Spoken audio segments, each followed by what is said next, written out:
After a massive performance against the Indiana Pacers, is Jamal Murray officially on All-Star watch for the first time in his career?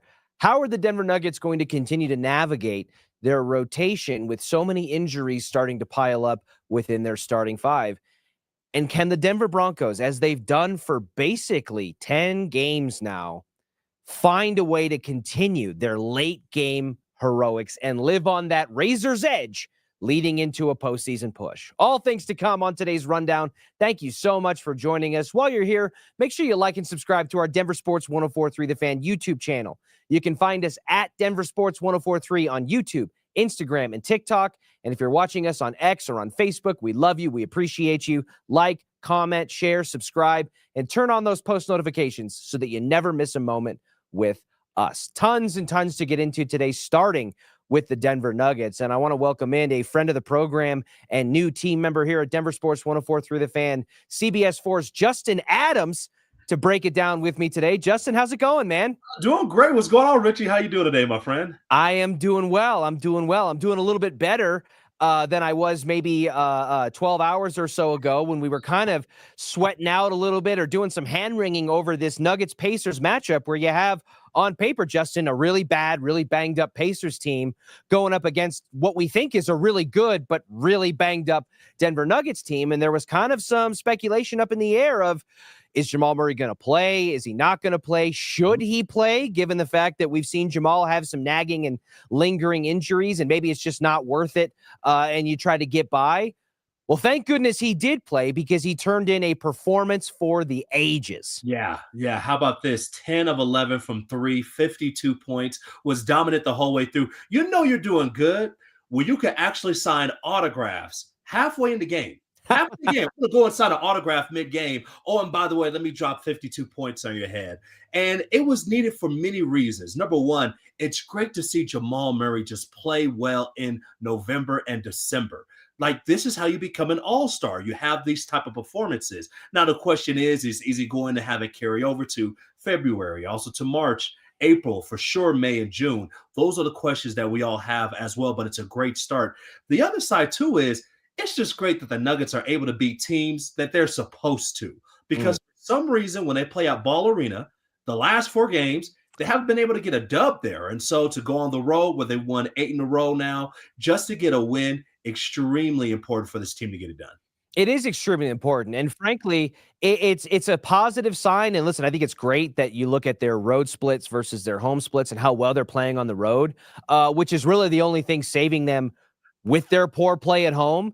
Because, Justin, the defensive effort that we've seen from the Nuggets, particularly at home, when you're talking about teams that are slumping in a significant way, the Chicago Bulls were on a skid leading into their win over the Nuggets at Ball Arena. The Sacramento Kings, who they played 3 times in the first 16 games of the season, were certainly off to a less than desirable start. The Indiana Pacers had won 3 games, I believe, going into last night's game, and 2 of them had come in like the last week. So prior to the last 7-day span, the Pacers were a 1-win basketball team dealing with their own litany of injuries. The Dallas Mavericks were the worst offensive team in the NBA. Yeah, going into their matchup with the Nuggets, who were the best offensive rated team in the NBA. And that amazing of an offense was not enough to overcome the worst defense in basketball because of how poorly the Nuggets were playing on the defensive side of the ball. And it's a situation where I was having this conversation with Zach By yesterday, Justin, and our kind of point was, why does this Nuggets team need a wake-up call on the defensive end of the court? Why is David Adelman having to kind of beg and plead for his team to play defense at the podium the way his predecessor, Michael Malone, had to do many times throughout his tenure, maybe in a little bit more contentious way than what we see from DA? But it's a little bit disturbing. It's a little bit frustrating to see that kind of effort take place and that kind of home road disparity form for this Nuggets team because of how much is at stake.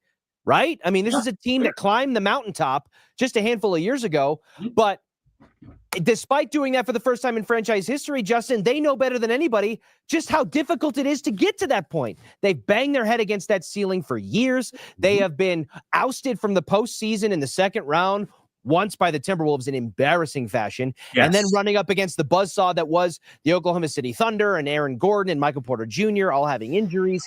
And so we're seeing that kind of lackadaisical defensive presence at this point from the Nuggets. I don't think it's lackadaisical. I just think it's the reality of not having your two best defenders in the starting lineup. You don't have Aaron Gordon and you don't have Christian Brown.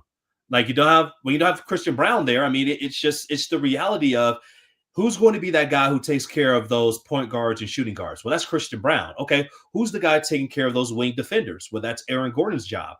Now you're telling me that you're dependent on Spencer Jones to play starter minutes and to be able to go and take care of business within the last 6 minutes of a game. Yeah, it's going to be a parade to the rim when you have Nikola Jokic out there all by his lonesome, when you don't have the protection that he's used to having in order to be a decent defender that he is. But when you don't have those type of wing defenders out there, then everybody's going to go. You and I could go and get a couple of layups. It just is what it is, right? Anthony Davis has been playing horrible this year. He comes out there with 33 points, 20 some odd rebounds or whatever, just a huge day. That's what happens when you don't have those guys out there. But my biggest issue with the Nuggets are this. Against San Antonio, they had a huge lead. Against Dallas, they had a big lead. Against Sacramento, they had a big lead. And then it goes to that second quarter, third quarter period where, yes, the bench has a little bit to do with it as well, but you lose that big lead, you lose all that momentum, and then you try to gain it back late in the fourth quarter, and it doesn't happen. Those are my issues that I'm having with the team right now. And to be honest, even when they were up 15, no, they're up 20 going into the fourth quarter, that lead was going away. And so the reason why Jamal needed to have that 52 and to continue to shoot those threes was because of the lapses that you had defensively, and you can't have it if you're trying to win a ring. And again, Justin, you're talking about bench concerns and things from a team that's had the deepest bench it's ever had in the Jokic era. I mean, Jonas Valanciunas, Tim Hardaway Jr., Bruce Brown. These are guys that were, one of which was on the championship team. And then you bring in these other pieces who are legitimate NBA veteran pieces that Michael Malone was probably begging for the back half of his tenure here with the Nuggets. But they have it now. And I think that just further kind of reaffirms and reassures, one, the expectation, but also the pressure of just what's at stake in this 2025 season. And I don't want to get too bogged down on the defensive side of the ball. That's got to get better. If the Nuggets are going to climb the mountaintop again and get to where they've kind of put themselves in a push the chips into the center of the table position, that's got to improve. But I don't want that conversation and narrative to overshadow what we saw from Jamal Murray, because now the Nuggets are joining rarefied air where they have had 3 players score 50 points or more in the first 26 games of a season. You had Aaron Gordon's monster night that was 50 and 10 on 81% shooting. Jamal pours in 52, also with 10 3-pointers made and north of 75% shooting. And then the Joker, with 55 points on 78% shooting as well. And they are the only team, if I'm not mistaken, to have all 3 players do that within the first 26 games of a season. And you're talking about in NBA history, I think there's only been a couple of other teams. You're like the 1961 Lakers and that 2018 Warriors team with Kevin Durant and Klay Thompson and Steph Curry. So Jamal kind of entering that conversation. And we talked about the miraculous kind of turn and pivot in his career that Aaron Gordon has experienced as he's kind of reinvented himself as a basketball player for not the first time as a Denver Nugget. And Jamal Murray, we've seen Jamal be this guy before. But what we haven't seen from Jamal Murray is the consistency to be able to see that night in and night out, which is why it's very encouraging to me, Justin, that when you're looking at Jamal Murray's start to this season, I think it's unequivocally the best start to a season in his NBA career. 100%. He is averaging career highs in points, assists, rebounds, 3-pointers made, field goal percentage, and 3-point shooting percentage through the first 26 games or so of this season. And Nikola Jokic has been the lone anomaly of an MVP caliber player and a champion, the best player on a championship team, who has not played alongside an all-star in his career. Does Jamal Murray change that for Nikola Jokic and earn his first all-star nod in 2025, do you think? Yes, if he stays healthy. That's the number one thing. If he can continue to stay healthy, it's done. It's already done. I mean, you name me the other guards in the Western Conference or in this international style that they have in the All-Star Mhm. now. And you say, who else you're going to have? I would say, yeah, Shea, obviously, right from Canada. Luca, obviously, from Mhm. overseas. But other than that, are you not going to put Jamal Murray right there? Because I'll put Jamal Murray right there the way that he's playing right now. So he should find himself as an all-star. But most importantly for this team, they need Jamal Murray in the worst way until you get Aaron Gordon back, until you get Christian Brown back. You need these guys at least for another month to be able to play as well as they are right now. I think Christmas Day is going to be a very important game against Minnesota because you have to get that tiebreaker over them. So you want to get that done early. You already won 2 games at their place. You want to go and get that tiebreaker before the end of the year. So you want to stack up as many W's as you can, really more so as an offensive unit until the reserves are able to come back, till AG comes back, until Brown comes back. Then things will start to settle out a little bit. But can you just imagine how everything will be once all the pieces really come back into place? Now you look at that offense and you say, okay, who are you going to stop? Because when Aaron Gordon scored 50 points, had 50 plus, he hit what, 10 3-pointers? I mean, he Correct. just missed, right? And those shots that he had were wide open. If you take a Mhm. look at the film from last night on Jamal Murray, a lot of those shots are wide open again. And so if you could be able to get those type of shots, not only will Jamal Murray do well, Gordon do well, Brown do well, you look down the line, and when everybody's on the bench where they're supposed to be, there's a lot of people that are going to really score very well in this offense. Yeah, it can't be understated, in my opinion, Justin, that this Nuggets team, for as talented as they are individually and the way that they're able to operate as kind of a cohesive unit around Jokic, kind of that orbit where he is the center, the Nuggets still have struggled at times, I think, to have consistent players in their starting and or bench rotations that can consistently get their own shot, that can create their own shot. And Jamal Murray is excellent at that when he's healthy and when it's falling. Because we've had times, and he goes through stretches, as NBA players do, where it goes through a little bit of a lull and maybe there's some conditioning concerns and things of that nature. But when Jamal's shot is falling, it is a thing of beauty. And you got an example of it last night. So Aaron Gordon kind of molded himself into a three-point shooter and a jump shooter to a degree that we really haven't seen since maybe the early stages of his career. But even then, in those Orlando days, it was more predicated on high flying, living above the rim, and jumping out of the gym. But Aaron Gordon turning himself into a legitimate jump shooting and three-point threat has given the Nuggets another player that can create their own shot and really exasperate the defense from a perspective of just stretching the floor to that degree. So Jamal Murray being healthy, available, and playing up to this career high pace across the board with all those stats that I mentioned, I think is going to be massive. And if the Nuggets, again, as they're limping to kind of get back to full health now, and we've seen, Justin, what that looks like in the beginning part of this season. It was staggering to see Tim Hardaway Jr. be able to come off the bench against the Indiana Pacers the first time around and give you 5 3-point baskets. I think he was like 17 points coming off the bench. You had Jonas Valanciunas giving you like not jump off the page box score numbers, but like 9 points and 7 boards in 10 minutes of action or whatever it is. Jokic getting able to rest for 5, 6, 7 minutes at a time and not worry about can they survive the non-Jokic minutes. We've seen what that looks like. And I think if you get that back and the reevaluations for CB and AG are going to probably come right around the new year, and you can keep Jamal Murray going at this pace, I think the Nuggets will kind of snap back into the form that we saw them in the early portion of the NBA season.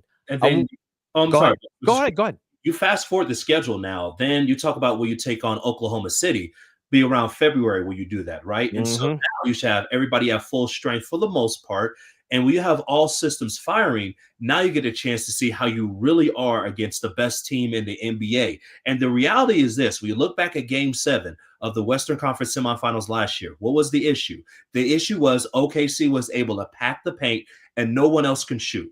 I mean, I'm still having nightmares of Russell Westbrook shooting those corner threes with a messed up hand and it's going all over the place. I'm still having nightmares of the pocket getting picked for Jamal Murray at half court. Michael Porter Jr. wearing the diaper on his shoulder and he's got one arm and AG playing through a grade 2 hamstring strain. It was rough. And they still took the eventual champs to 7 games. Now, my caution would be this year's Oklahoma City Thunder team is not that team anymore. They have one loss in the first 22, 23 games of the season. And they did it without J-Dub. They've done it without Jalen Williams. Yeah. SGA, it's Zach By pointed out yesterday, it's a literal coin flip whether or not SGA plays in the fourth quarter for the Thunder. So it already feels like the rest of the West is comfortably competing for second when you're chasing these playoff standings. And I think that that's okay. But where I would caution, and where I have cautioned is, listen, if you're going to get banged up and you're going to have to work through some things, this early portion of the season, right around that quarter pole, is better than the back half of the season. Yes. But I do not think this is a season where we've kind of talked about in the tone with the Nuggets and Avalanche of, hey, regular season doesn't matter to me all that much. Just get into the postseason, lock in, and do your thing. I don't know if that's the case, because I think if you're Denver, despite the help that they've gotten from their front office with the deepest bench that they've had in the Jokic era, despite the fact that Jamal Murray is off to a career high and potentially first-time all-star pace for his production, the regular season and the seeding in this Western Conference playoff bracket matters to me. It matters to me to be on the opposite side of that 1 seed Oklahoma City Thunder. Maybe that's the 2, maybe it's the 3, but if you slip into that 4 spot and you put yourself on a collision course in the Western Conference semifinals once again, you're going to have to go through the Oklahoma City Thunder to win a title anyways. But I do think that pushing it as far as you can is important, and forcing them to have to go through a tougher path as well. Yeah, that's the way that you want. You want to get that 2 or 3, and pretty much really it's a race for 2. You know they're going to get 1. Everybody knows that, okay? They're going to have the best record. They might even have the best record in NBA history, to be honest with you, because they have so much depth that even if one guy goes down, here comes another. And even if that guy goes down, here comes another. They can just find different ways how to be able to win these games in the regular season. Talk about Oklahoma City. So for the Nuggets, it's extremely important for them to get that number 2 seed. You got to go and get home court advantage through the first 2 rounds, at least, to set yourself up to be able to go in, just give yourself your best shot against Oklahoma City. Another thing, too, if you have that number 2 seed, is that you're facing a team that's going to be playing on Tuesday before the first series starts on Sunday. Sure. So you want to go and face the team that has to go and play in that play-in round, don't know exactly if they're going to be okay or not, if they have to play, like you want to play a team like that just to be able for them to have less rest and you can have more rest. It's going to be really a race to number 2 in the Western Conference with the Lakers, San Antonio. Can't believe I'm even saying that. But those are really 2 teams that you can look at. Houston, another one that's going to be going for that second seed. But I believe that the way that this Nuggets team is put together, they should be able to have that second seed. It is time to hit the turn, presented by The Birdie Bar, Louisville's premier indoor golf bar. Check them out online or on Instagram at thebirdie.bar. Justin, I want to pivot to the Denver Broncos here, who are kind of living on that razor's edge throughout a 9-game win streak. They have beaten their last 4 opponents by a combined 10 points, culminating with a 1-point overtime victory because Nick Benito's clubbed hand was just big enough to block Marcus Mariota's path on what would have been a wide open 2-point conversion on Sunday Night Football. But the Denver Broncos are 10-2, sitting in second place in the AFC. They're kind of in this dance with New England, where with tiebreakers and New England having a game in hand with their bye week coming up, they like flip-flop every single week based on who plays first. For the top seed in the AFC, for a first-round bye that puts you in a position to have 2 home playoff games between you and Super Bowl 60 in Santa Clara. So I, Justin, have raised my hands multiple times and said, hey, I didn't predict the Broncos to be in the position that they're in right now. I think anybody outside of Sean Payton, who said it's the 7th team I've ever coached that I think can win a Super Bowl, and I think Bo Nix is the top 4 or 5 quarterback in the next couple of years, and maybe Cecil Lammey, who predicted them to go 13-4, and they were going to run away with the division and potentially be the number 1 seed. So I give Cecil Lammey credit for that. That was not me. And I think it's not unreasonable to say that, hey, winning 10 of your first 12 games in the National Football League is hard to do. But the reality is, Justin, they've done it.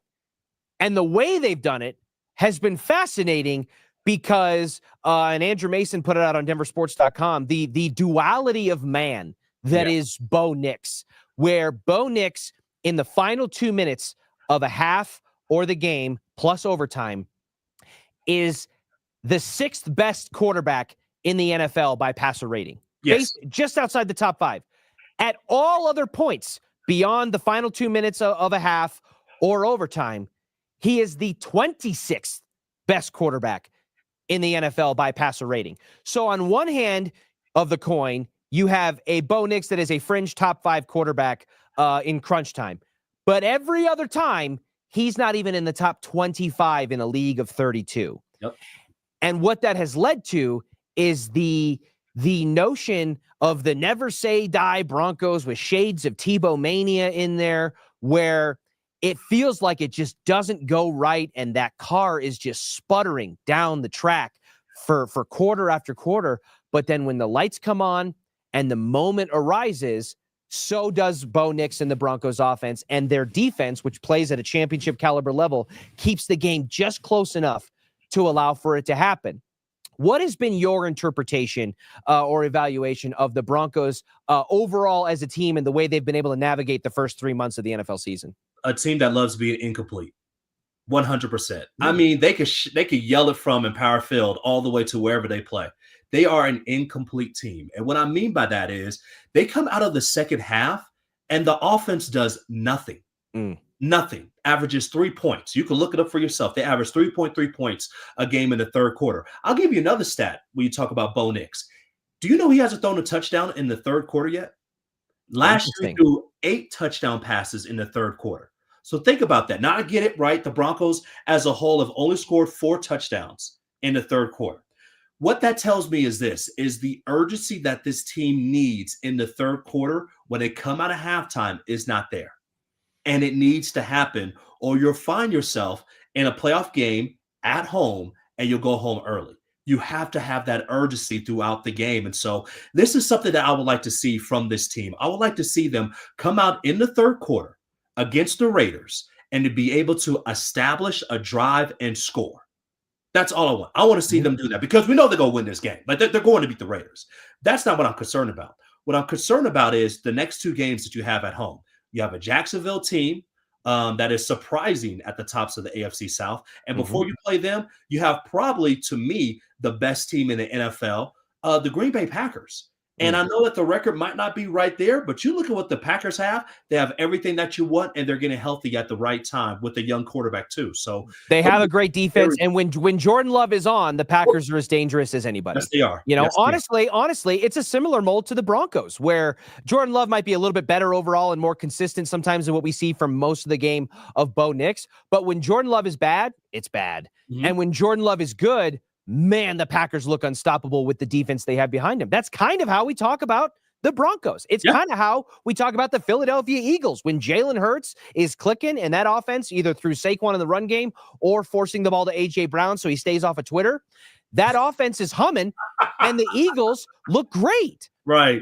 Justin, take a listen to Riley Moss, who has been the subject of a lot of criticism and controversy in his own right with the difficult job that he has playing opposite the reigning defensive player of the year in Patrick Surtain, when he was asked about the roller coaster ride that the Broncos have found themselves on and having to kind of fight and claw and come back to win all these games during their 9-game win streak.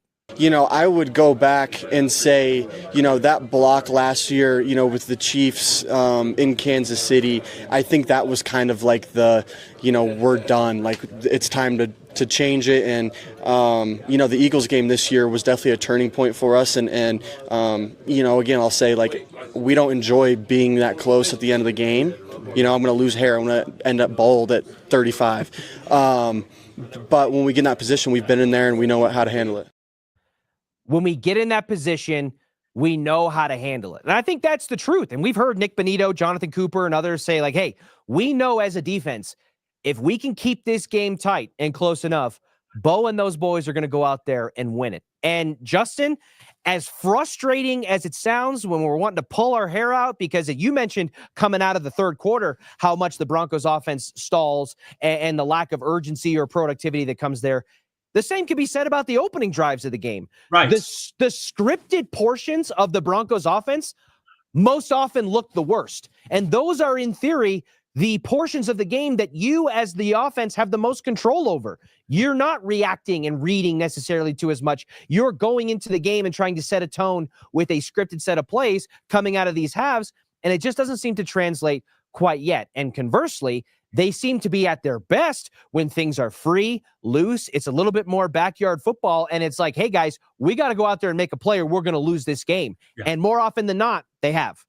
And I think there's nothing wrong with having your scripted plays, right? You need to have something, because what your scripted plays do is it allows you to go and have that success in the fourth quarter, because it's like, okay, in this formation, when we ran this play in the first quarter, or when we had this formation against this defense, this is what was working. So let's go and run this in the fourth quarter. Absolutely nothing wrong with that. But what I would like to see is, hey, can you mix up some hurry-up offense within maybe the second drive or the third drive? You can't have throwaway drives when you get to the postseason. That's the main thing for this team.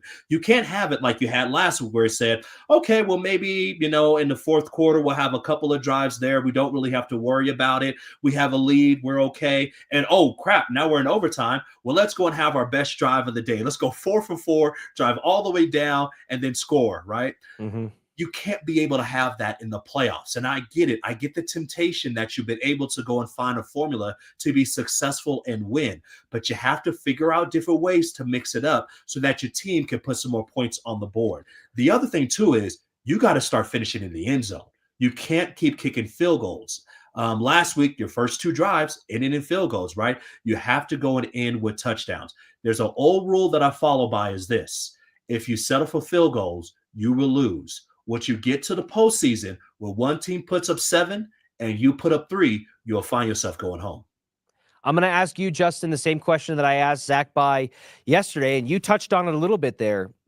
It feels like we have the same exact conversation after each Broncos win this season, and that it's hey, there were some things that weren't very good, but it was good enough. Whether it's the run game without J.K. Dobbins, it was good enough to beat the Chiefs with 60 total yards rushing, including some from Bo Nix's legs. It was good enough to beat the Raiders as a team 10-7 in one of the uglier primetime games of the year. The Broncos were just good enough coming off of a bye on Sunday Night Football to beat a Washington Commanders team that has struggled mightily this season for a variety of different reasons. And so, Justin, that phrase, good enough, keeps coming up. Hey, it wasn't great, but it was good enough. At some point, is the Broncos being good enough to just win the game in front of them and live to fight and see another day something that we need to just accept is good enough to reach the goal that they want to reach, which is a Super Bowl? And that's my question to you, Justin. With what we've seen for the Broncos through the 3 months of the season that have unfolded, and the Broncos being good enough 10 times out of 12 to win the game, is that something they can continue to sustain en route to Santa Clara this postseason? It's good enough when the ball keeps bouncing your way.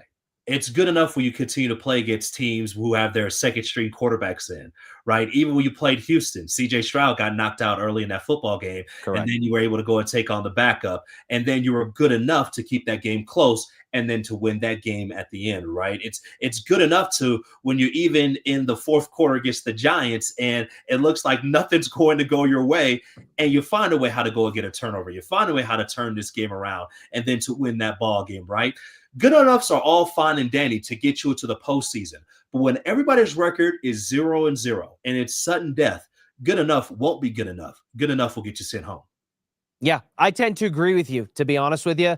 And I think that especially if J.K. Dobbins was still in the picture and being a top 5 rusher and having the Broncos with a top 10 rushing offense in the NFL, I would say, you know what? I think they could be good enough because Bo Nix doesn't have to be the superhero. They can kind of mold around him the same way that the Eagles mold around Jalen Hurts, and that Jordan Love is supported by the Packers with Josh Jacobs and that defense.